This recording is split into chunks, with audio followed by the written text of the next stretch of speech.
Salutations to you, my son. I know what I've done is unforgivable, but I hope that your journey holds only safety rather than peril. I'm sure if you ever get to read this, you will not care what my words hold. That or ill well long gone from life. I'm very proud of you, son. Proud of how you have managed yourself and become a man I could only hope to be. But I fear my hubris is not the same as yours. You write to someone that you may possibly not see again, nor do I think they wish to hear from you. I know this, but I fear my moral obligation has me tied up at the moment. An obligation you had not when your son was at home. I'm aware of what I have done. I guess you get sent back in reality after the fact rather than before it sometimes. My mind was clouded by comforts and safety that I thought not of who I would be affecting. Be sure then that you are not writing out of a feeling of forgiveness, rather of sincerity. I promise I shall.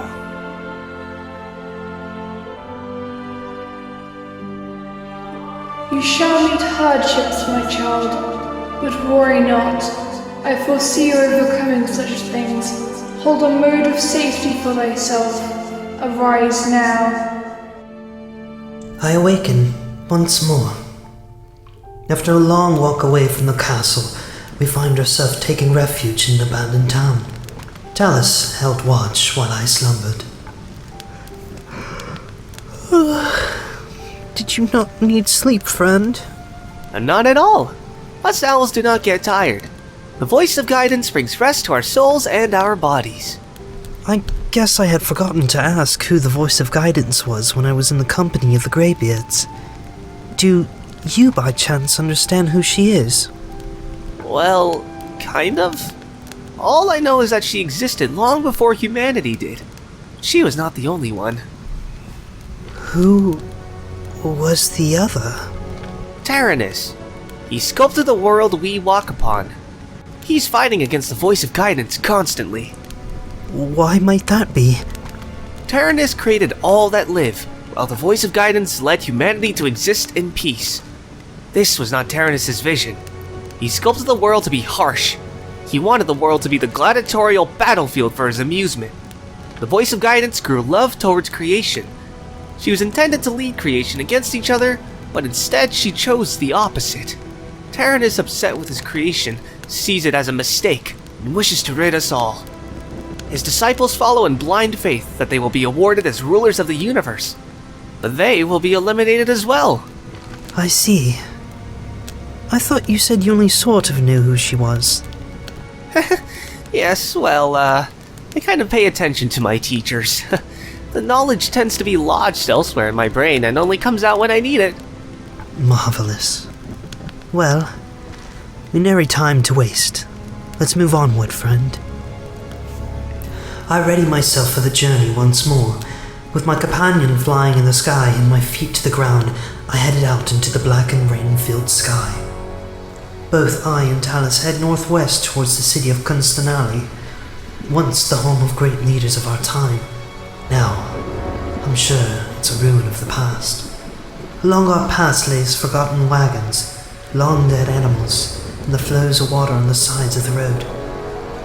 We travel for perhaps 4 hours with no trouble amidst us, though, suddenly, I heard wandering wet steps ahead of us. Talus flew down beside me. Not to alarm you, friend, but there seems to be a mysterious figure headed our way. I don't know if he's of the Greybeards or not. Rather than take a chance with a stranger, I hid myself and Talus in the brush and waited. The person slowly approached, and, to my dismay, he stopped right outside where we hid. I stayed at the ready with my hand on my knife. Do I seem to be a threat to you? I hadn't even ran after you, or held a weapon in my hands. I released my hand from my knife and slowly approached this figure. Who are you? I am nobody, but you may call me Wander. Are you of the Greybeards, Wander? I had been. But as time progressed, I realized the futility of it all. I was once the chosen one who would venture out into the lands of the plagued. Same as you, I'd assume? Yes. How did you know? Young boy with the youngest of owls? It's pretty apparent once you played the part. Where is your owl friend? Wander made a saddened face when I asked this. I assume his journey hasn't been kind to him. Give up while you still have time, young one. But why? Would you not save humanity if you're told that you can? That's the thing. You aren't saving humanity by doing this. You are answering the question of can it be done? And after my 3 years of walking this world, I found the answer myself. You have been to the land of the plagued? No. I cannot travel there without the aid of my companion. Then how can you know? Then go forth, chosen one. See for yourself. Wander begins to walk away. You are headed towards Constanali, no? I'd advise you to become better at hiding. Till we meet again, young one. He walks out of view. Hey, don't let his words get to you. I have not allowed them to. Though, please be careful in the city. If either of us pass, we would have trekked out for nothing. I'll try my best. You should be careful as well. Indeed. We know not what lies in the city. And so we continue our march, but with much more wariness. We keep constant eyes on the road and our surroundings. I am almost able to tune the sounds of the rain out of my ear, almost jumping at the sound of the wind brushing the leaves of trees. Not very far off from where we had met Wanda did we find the city. 'Twas quite heartbreaking to see. Large stone structures were either broken to pieces or falling apart. The cloths that normally hang from the ledges have been torn and stained of their original colors. The windows all lay with blackened tint, and those with color are shattered, and thus we head inward. What did this place used to be? Talus's eyes glowed an orange tint, and a mythical book floated in front of me. What is this? Did the scholars not tell you about the Membrance? To be honest, they were as vague as possible towards things. Though, I guess I did not ask them much. I see. Well, this book is called the Membrance. It's a collection of older and newer knowledge of the cities and towns of old. But they were before and after the storm. Most of the knowledge was written in by other travelers of the Greybeards. There are many versions of it that are created for each traveler. I'm assuming they said you already have everything you need for the journey? Well, yes, but I should have inquired of what everything I needed was. I open the book and go through its index. It's quite a heavy book, though. Naturally so, if it has all the cities and towns of the land contained in it. Constanali. Ah, here we are. 'Twas a city mostly for trade and market. Population of 5,000. Since then, the speculation is that there are few survivors here, mostly seen sneaking in shadows and through constructed ceilings, though with no contact able to be made with them. Well, that's good. Means that it might not be dangerous then. Right? On the right side of the page, it reports 5 noted deaths. 2 by the storm, and 3 by the beast. At this moment there was a loud cry of some sort. I could not tell if it was a creature or a monster. We hear a scream of a human as well, and a cry of a bird. Quickly, hide! We sheltered ourselves under a large wooden crate. It had small holes for us to view the world through. We hear the sounds of a large beast running and bumping into other buildings presumably.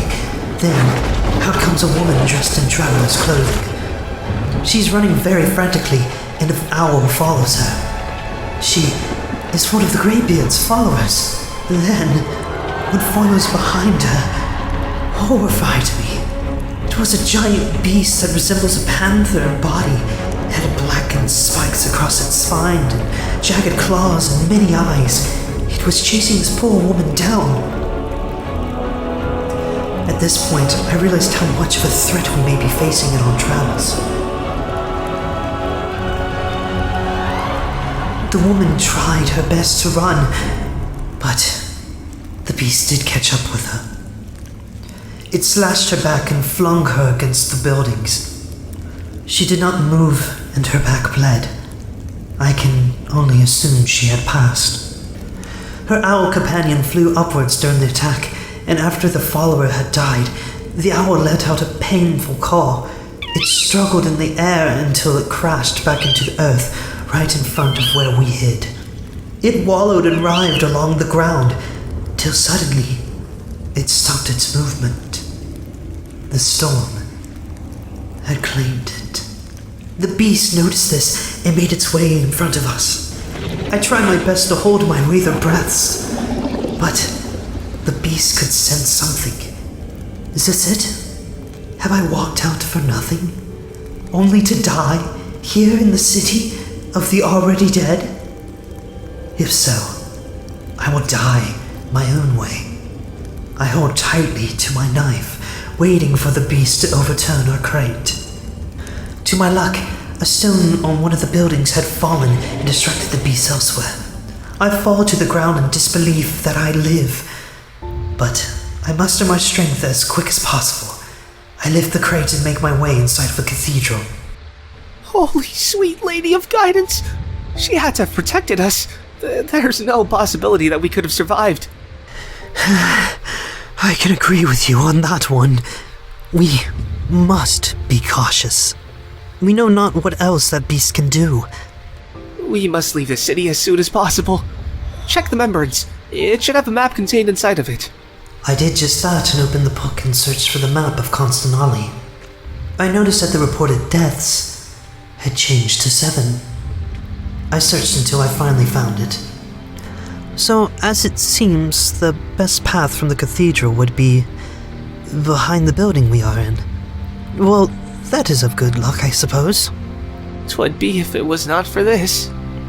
I looked out the window Talus had been looking through. The beast lays directly in the path we must go. Naturally. Well, what shall we do?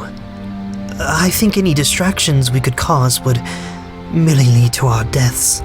Yes, quite. I spent a fair amount of time thinking. I looked around the cathedral, and I noticed that it was surrounded by stone and rusted fence. Many of the stone had been corroded into jagged tips like stalagmites. And the bell tower of the cathedral held a window halfway between the top and the bottom. I have a thought. Alrighty.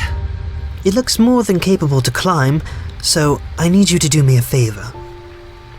I need you to rest atop the bell tower and attract its attention. Once it starts climbing, I'll climb up the window and knock it down. The stone should aid us due to it being slippery. What? Are you insane? I thought the plan was to stay out of danger, not attract it. Listen, I need your trust on this. I trust you to do it, so I need you to trust me to do my part. Talus thinks it over. Fine, but please be careful. If you perish, so will I. My connection to safety is bound to you. I promise you, I will be fine. Oh, okay. I can do this. Whew. Talus perches atop the bell tower and lets out a loud call. The beast notices him and lets out a horrific roar. Talus is immediately put at unease. The beast then makes its way to the cathedral and tries to climb up the old tower. It gets about halfway, climbing and biting at Talus. Now would be a good time, Caleo! Still, the beast climbs, nearing the top. Caleo! When the beast's tail was hanging by the window, I plunged myself out and climbed onto its back. The creature was surprised, but was not given a chance to respond back as I plunged my knife into its back. The beast lost its grip to the tower and fell, and I with it. As I am in this free fall, I say to myself, Voice of guidance, you have told me I will overcome this, so I trust your word. The beast is then impaled on the fence while I hit its lower stomach and bounce to the ground. I scrape myself a little bit, but the muddy ground softened my fall. The beast screams and quickly dies. Its body melts into black liquid and ceases life. Have you fallen into insanity, Caleo? Hardly. Were you not the one asking for danger? I was not expecting this. Neither was I. But yet it seems we have done good here. Well, yes, I suppose we did.